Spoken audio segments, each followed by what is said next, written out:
క్రైస్తలో మే 24వ తేదీ 2020. ఈరోజు దేవుని వాక్యం. యెహోవా యెహోవాయే నిత్యాశ్రయ దుర్గము, యుగయుగములు యెహోవాను నమ్ముకొనుడి. యెషయా గ్రంథం 26వ అధ్యాయం 4వ వచనం. ప్రియమైన సహోదరి సహోదరులారా, ఇశ్రాయేలీల వలె మనం కూడా నీతి మరియు శాంతి ఒకదానికొకటి ఆలింగనం చేసుకుని ఉంటాయని, నీతి యొక్క ఫలం దేవుని పరిపూర్ణ శాంతి అని గుర్తు చేస్తున్నాము. దేవునితో శాంతి మరియు కలవరిలో నీతి ఒకదానికొకటి కలుసుకుని ఉన్నాయి.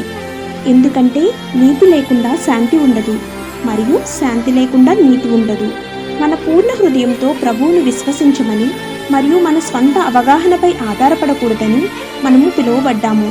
ఎందుకంటే మన దేవుడైన ప్రభువు మనకు శాశ్వతమైన రాయి. కష్ట సమయాల్లో ఆయన మన కోట మరియు ఆయన మన గొప్ప బహుమతి. ఆమేన్. God bless you.